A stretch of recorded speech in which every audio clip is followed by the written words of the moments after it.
gets into places that nowadays you couldn't get in a guide. So he's been grandfathered in all sorts of places. This is the 2013 Drayton Guide. We're in here, and this is the new one, so our ad actually is in here.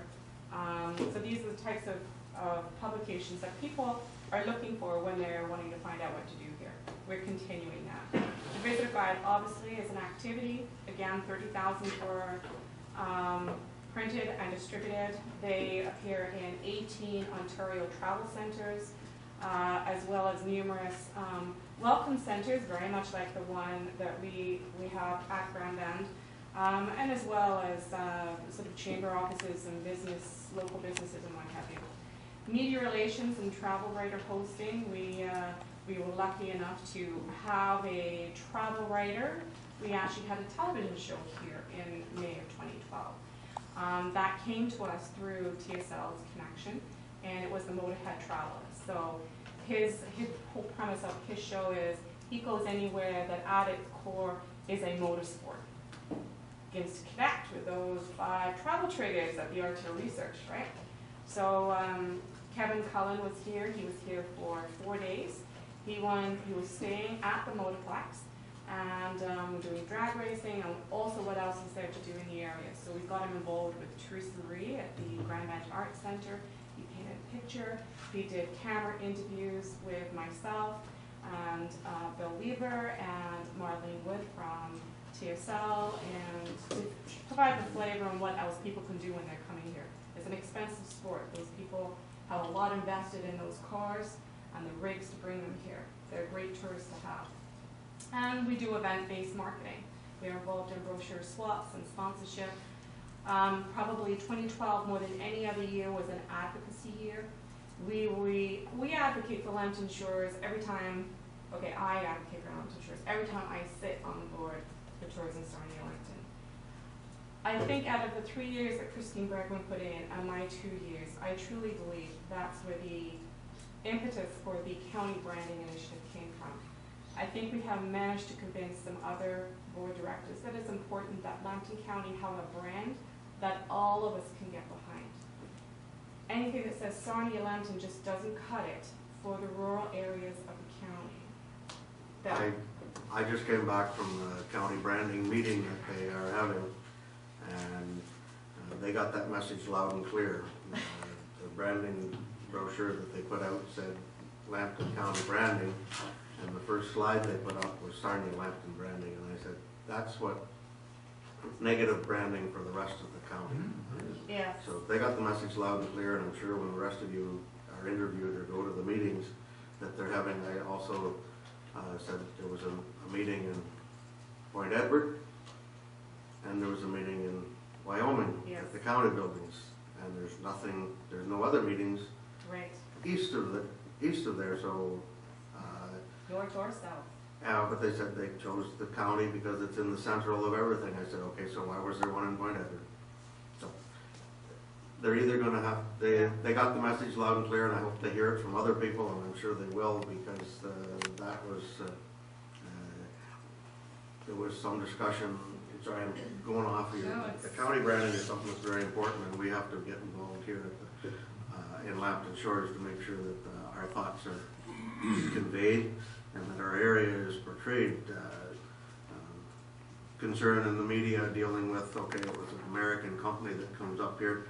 Well, they advertised, and whoever's available and best suited for the job is who you get. They have a lot of ideas down there that somebody from outside looking in, I don't have a problem with that. It's, let's get something that's suitable. One of the things that the Chamber was able to do, and a lot of the activities that Susan's already spoken about, and there are more, were realized in no small part because of the assistance that the municipality provided last year. And you know, for those of you with the history, you'll know that it hasn't always been this way, where the Chamber has not been supported directly by the municipality, other than the property and you know, being treated well and gently. But we actually gave $1,000 to contribute to that branding initiative, partly in order so that they would listen to us, because the key funder funders for that, outside of economic development, people from the county, were the bridge and the casino. And so you know that, you know, the people that have, it's the golden rule. So the only way we had a chance of being listened to was to put some money into the pot. And you also know, as counselors sitting around here, the idea of Grand Bend getting everything is, number one, political issue, but at the same time, when we talk to people vacationing here, they're staying in Ipperwash or down even further south, they're staying at Grand Bend in their minds. You know, they shop at the Forest Grocery Store or, you know. I think that's an important point though, Bill. I think if we don't continue to advocate for our area, we can be very easily lost in the shuffle. So, you know, we need to keep that in mind, that we keep that message when we're talking to, you know, the folks who are sort of in that sphere, that we keep talking about Lenten Shores, you know. I do. I'm sure they get sick of me. I'm sure every time they see an email from me, they're like, oh, God, there's that woman again from up there. I'm sure, because that press release went out. The first draft of that said Sarnia-Lambton. And I wrote back and I said, here we go again. Why is it saying Sarnia-Lambton? It's Lambton County we're talking about. So. And I made sure that you know, I'm not against Sarnia. It's not the point. But it needs to be This is Lambton inclusive. County. And if you're sorry, they got the message. Apparently they've flown over the county yesterday. They toured the whole county through the air and made 2 passes around the north and Grand Bend and the Motorplex and to get a sense of the community where it is and the vastness of Lambton County. So, but he did mention Great Bend and he said, no, that doesn't sound right. No, it's Grand Bend. He didn't know the name, so It's a state of mind, Grand Bend. Yeah. Oh yeah, it's a state of mind. Sorry to take you off of that. That's okay. I think also from, you know, advocacy, dealing with the regional tourism organizations, and our area is bordered by 2. So we have RTO 1 and we have RTO 4. And, you know, their jurisdiction, you know, goes like this, and RTO 4 goes like this. And guess where Lambton Shores is? It's right at the south point of one and the north point of another. And so what they do, RTO, for instance, when they were listing Grand Bend's assets and Lambton Shores assets, they listed our event as being Aquafest and our amenity as being the Pinery Park. That's it. As far as RTO1 is concerned, until we had a meeting with them, that's what we have to offer tourists. Grand Bend Motorplex, gone, because it belongs to the other RTO. Huron Country Playhouse, not there. It belongs to the RTO. And this is the challenge that we have. I mean, both of them, you know, came to the table and said, well, you're going to benefit from being represented by both RTOs. Okay, a benefit to me means you treat us as a whole, not chop us up into little pieces, because a county line or a municipal line flows through our amenities. Think of us in the same way that a tourist does. So we still got to keep pushing that message. The Welcome Center, we were lucky enough, actually, the Welcome Center happened in the end of the year, December. We leveraged goodwill from a couple of our members.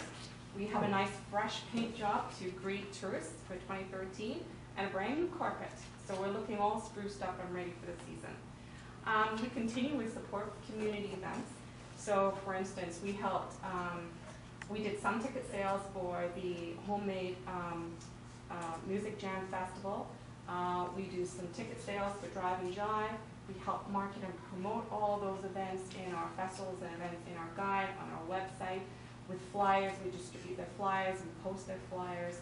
And for some that, as you know, a lot of them are volunteer organized and implemented events, they don't have a central email or phone number. So in those kinds of cases, it's our phone number and our email address that it comes through us. And then I will forward on that email to the person who is handling whatever so that they can respond. And of course, we're going to be continuing that as we move forward as well. Just so you know, there's a group of medical students that will be here visiting in April, I think, or maybe not even late, maybe March, sorry, March.